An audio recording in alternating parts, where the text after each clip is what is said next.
It's time for WAFCON update, where we talk about what's going to happen today in Rabat. Don't forget, on Saturday we had the first bronze medal match between hosts Morocco and Algeria. But by the way, it was Algeria who secured a historic first ever podium finish at the 2026 Women's Africa Cup of Nations after following a 1-1 draw in Rabat. Now, Morocco took the lead in the 26th minute through Kautar Azraf, and after Ibtissam Jaridi had earlier struck the crossbar. Now, Algeria responded strongly after the break and were rewarded in the 83rd minute, where Lina Boussaha finished calmly following a brilliant through ball from the Melissa Betty. Now, with either side able to find a winner before the final whistle, the bronze medal clash was decided by a penalty shootout. Algeria held their nerve to win 3-2 with Ines Belloumou converting the decisive kick to secure the bronze medal. The achievement marks Algeria's best ever WAFCON finish, while Morocco end their home tournament in 4th place. Gbemidepo,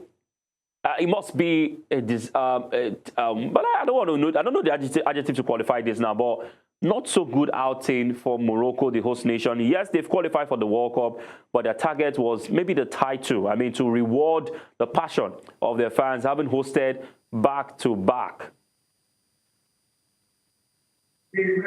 Well, I think they will need to host again and continue to host until they win one at this point in time. Because if you continue to lose the trophy at your backyard or in your backyard, then I begin to wonder where exactly would you be able to win it. If your fans cannot cheer you to the trophy, then where exactly would you be able to win it? I think they've gone below, way below expectations of the Moroccan people. It's a bit disappointing, but like we used to say, it goes beyond fantastic stadiums, it goes beyond fantastic coaching. I think the players really need to, want it more. And that was what happened between Algeria and Morocco. And Morocco were so much relaxed in the game. They believed they had it in control, but the Algerians wanted it more. And that was what, that was what happened. It's about who wants it more at this level. The third place match, the final match, whenever it gets to the knockout stages, it's about who wants it more. It's beyond talent, it's beyond coaching, it's beyond skill. It's about, hunger, the desire, who wants it more. And that's what happened in this game. The Algerians showed that they needed it more, and they got it. Probably the Moroccans would have to come again, although they qualified for the World Cup. I think the first time ever qualifying for the FIFA Women's World Cup as well. It's also an achievement for them, if you ask me. I think it's a fantastic achievement as well. But it might not be the gold they would have loved, right, or loved off. But at this point in time, as bad as it is, I think they've done well for themselves as well. They might be disappointed they didn't win gold, but they've made it to the World Cup better than Nigerians at this point in time. So I think it's still a good one. Fair to say. All right, fair to say. But we've criticized the Super Falcons. We've talked about where they went wrong. Well, here is Morocco. We claim that their football has improved. They have structure. They have everything. But they don't have a WAFCON title, having hosted in 2022. We saw what happened. They defeated Nigeria in the semi-finals, but went all the way to lose to South Africa. And then last edition, they lost to Nigeria in the final. This edition, they're not even nowhere. They're not anywhere around the final match. Is it a case of, truly, they've improved or something is happening in women's football? It's a case of anything can actually happen, because who saw Algeria going all the way to the semi-finals? Well, I think at this point in time, it goes beyond just the facilities that they have at this point. I think it goes beyond the coaching capacity as well.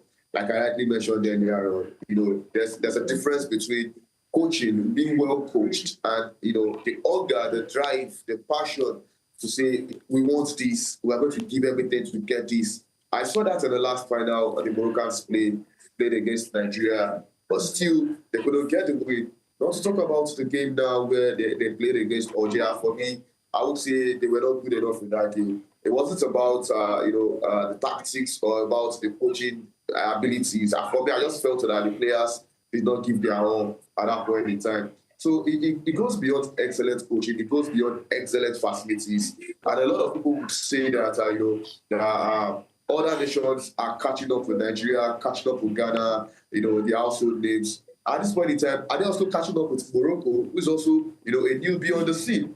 So for me, like I said earlier on, it goes beyond this coaching, it goes beyond, facilities. They have one of them. So are they failing? That's the question we're asking ourselves at this point in time. So there needs to be an order, there needs to be a consistency, there needs to be a focus, a sole aim of the team driving onto one aspect, the win, without any support from anywhere, officiating or whatsoever it is, as has been insinuated by fans of different countries at this point in time. And it is obvious at this point in time that Morocco, they have fantastic players, individual players, as we've seen over the years, but they've really not clicked as we would have loved as a team.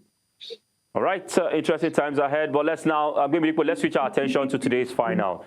Today is the day where a first champion will be crowned between Cameroon and debutants Malawi. They will battle for the WAFCON title at the Moulay El Hassan Stadium in Rabat. Both nations chasing their first ever Women's African Cup of Nations crown.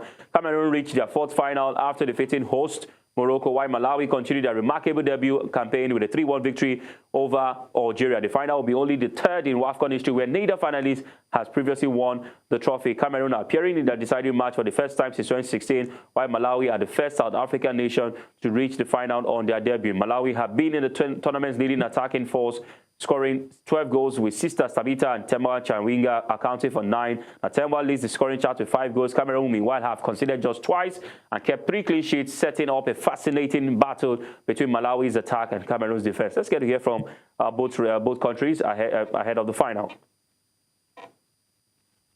So far, so good. Everything's well with us. And the players, when we talk about mentality or physically, I think everybody's well, 100%, preparing for tomorrow's game. I think mindset now should change. We are no longer underdogs.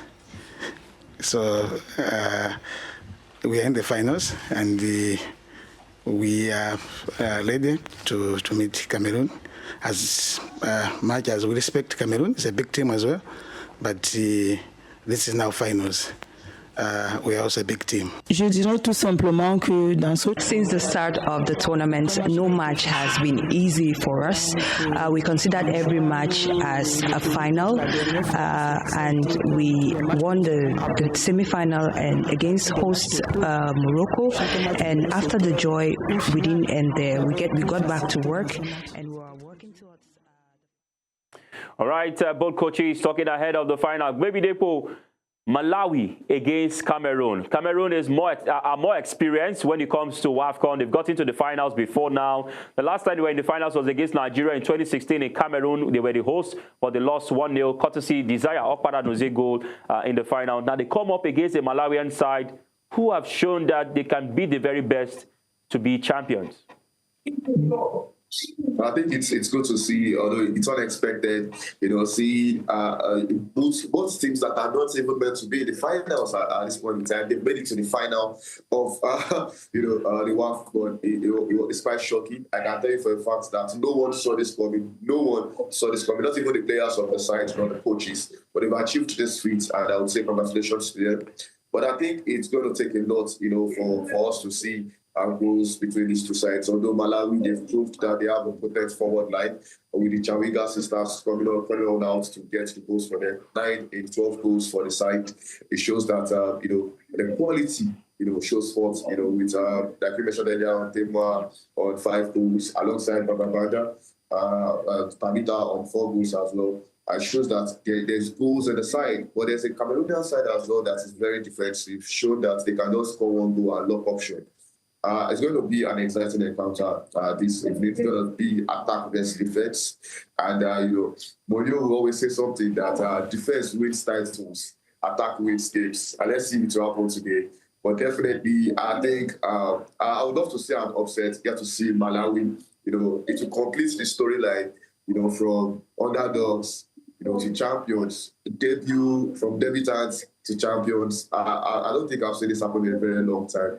And I think it will just complete the storyline, and it will be a perfect one for them. But believe you me, I still think Malawians are underdogs at this point in time, considering Cameroonians have made it to the final before, losing against a very inspired Nigerian side back then. I think it will take a lot for the Cameroonians to get a win in this one. So I would say, I think Malawi will just need this one based on their attacking progress. But if Cameroon should get a goal first, then it's going to take a lot for Malawi to get back into the field. The final is so dicey, so dicey. So dicey, but who's your money on? It's very dicey. But I hope to see Malawi gets to win this one. I want their friend, they should be complete. I want them to win this one, definitely. From debutants to champions, that would be a very good storyline to ride. All right, that'll be a fairy tale run. And when you look at what they've been able to achieve, looking forward to an exciting final in Rabat, and may the best team win. Of course, all these teams have qualified to the World Cup, so it's going to be an icing on the cake if any of this country picks the title.